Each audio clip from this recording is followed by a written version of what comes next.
Morning সবাইকে কাকিমা লাইফস্টাইলে আরও একবার সবাইকে স্বাগত। আর আজকে সকাল থেকে কেমন রোদ্দুর ছেড়েছে আমার পেছনটা দেখে বুঝতে পারছো নিশ্চয়ই। তো চলো এখন থেকে আমি আমার ব্লগটা স্টার্ট করছি। আর আজকে হচ্ছে হয়ে গেছে, তারপরে হচ্ছে পুজো দিয়ে দিয়েছি। এখন দেখি একটু নিচে যাব, কি বাজার করব কি করব তাই ভাবছি। তো চলো নিচে যাই একটু। কাটতে বসিয়ে দিয়েছি, শাপলা কাটছে। আর এদিকে হচ্ছে আমি এখনো অবধি খাইনি, খাবো এগুলো সব মিক্সড করে। ও সরি। তারপরে হচ্ছে এইসব বাজার করে নিয়ে এসেছি। আজকে একটুখানি আলাদা ধরনের একটু রান্না করব। মাছ ফাছ আসেও নি সেইভাবে, আর বসেও নি, তার জন্য হচ্ছে ডিম নিয়ে এসেছি, সোয়াবিন নিয়ে এসেছি। দেখি চলো কি আর একটু আলাদা করে রান্না করে দিলে আমার মনে হয় ছেলে মেয়ে সবাই খেতে ভালোবাসবে। আর আমি এটা মিশিয়ে নিয়ে খাচ্ছি। পাখা চালাচ্ছে।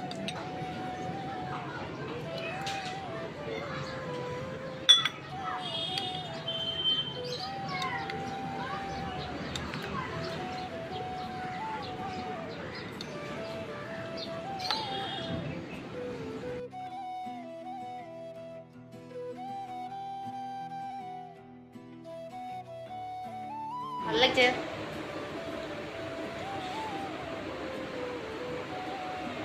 আমাকে ছাড়াতে বসিয়েছে। বাইরে কত সুন্দর রোদ আজকে। আমার রোদ উঠলে যেন ভালোই লাগে না। হ্যাঁ বৃষ্টি হবে ভালো লাগবে। বৃষ্টি হবে। হ্যাঁ। আর এই দেখো আমি কচুরলতিটা বসিয়ে দিয়েছি, নিরামিষই করবো আজকে। কারণ চিংড়ি মাছ কিছুই পাইনি, বললাম না, শুধু রসুন আর কালো জিরে ফোড়ন দিয়ে। আর ডিমের এই যে কষা বানাবো বলে কটায় ডিম নিয়ে নিয়েছি। তো চলো ডিমটাও ভেজে নিয়ে হচ্ছে ডিমের কষা বানাবো। আর ওদিকে হচ্ছে সয়াবিনটা আমি মাখিয়ে রেখেছি।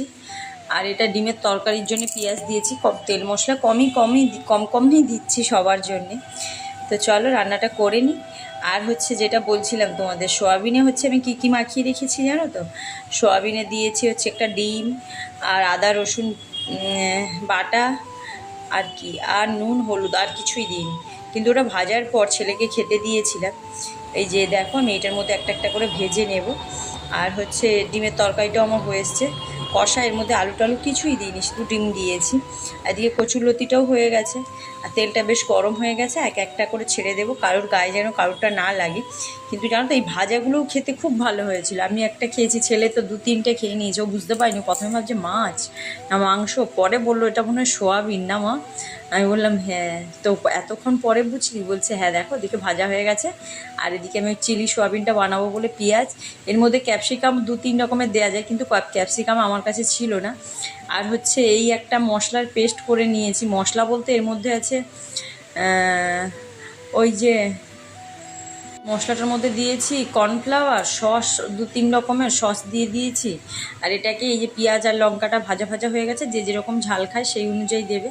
তো লঙ্কা পেঁয়াজ দুটোই একটু ভাজা ভাজা হয়েছে, পেঁয়াজগুলো বড় বড় করে কেটেছি, ওর মধ্যে আমি এই মশলাটা দিয়ে দেবো। ওই সব রকম সসগুলো এক জায়গায় করে রেখেছিলাম। তো দেখো দেখতে এরকম হয়েছে।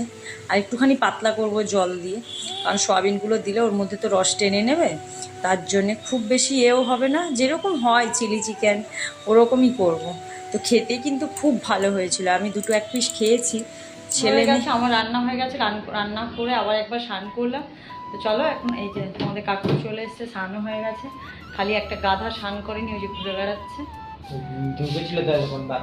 আর তার আগে কি করছিলে তুমি? তো চলো এখন খেয়ে নেব, খিদেও পেয়ে গেছে ভীষণ। চলো খিদে পেয়ে গেছে, চলো ভারত দিচ্ছে।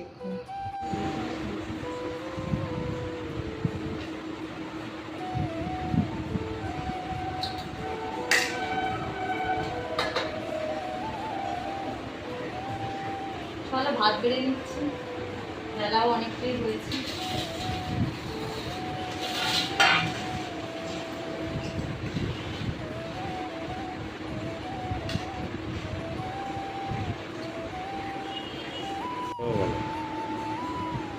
এটা হচ্ছে শাপলা রান্না করেছি।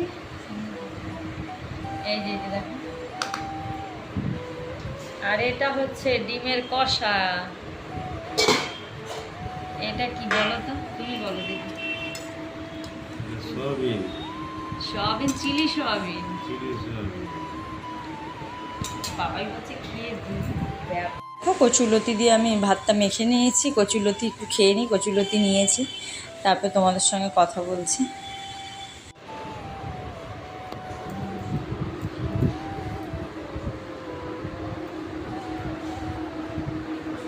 খুব জোরে খিদে পেয়েছে, তাই আমি আগে বসে গেলাম।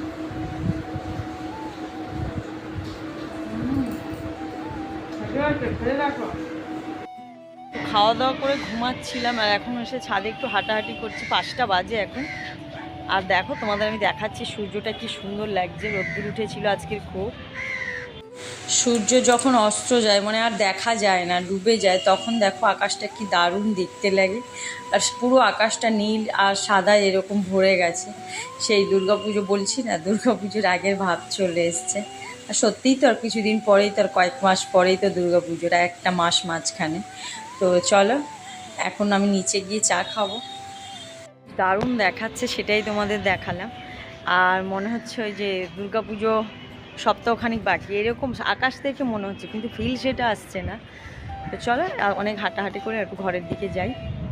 ঠাকুরের বাসনগুলো আমি মেজে নিচ্ছি, কারণ পরের দিন না সময় থাকে না, তাই একটু গায়ে জল ঢেলে এসে ঠাকুরের বাসন ঠাকুর সব মেজে রেখে দিলে না।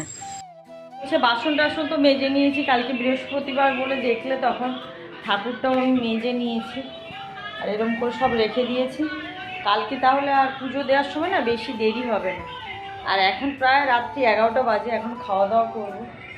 চলো ওই সকালের ওই তরকারিই রয়েছে। কি হলো খাওয়ার বারো?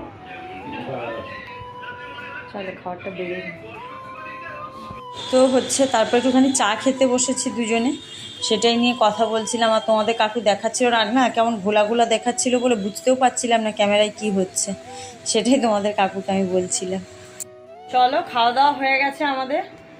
আর এই যে দেখতে পাচ্ছ, এই মহারাজ আজকে একা ঘুমাবে বাড়িতে, কারণ তোমাদের দিদিভাই নেই। আচ্ছা, খুব মজা না? তো চলো, রাত ঠিক অনেকটাই হয়েছে। আর কয়েকদিন ধরে সেইভাবে এনার্জির সঙ্গে ভিডিও করছি না, কারণটা হচ্ছে ওই যে ইউটিউবের কিছু প্রবলেমের জন্য মন মেজাজও ভালো নেই, আর সেইভাবে ভিডিওও হচ্ছে না।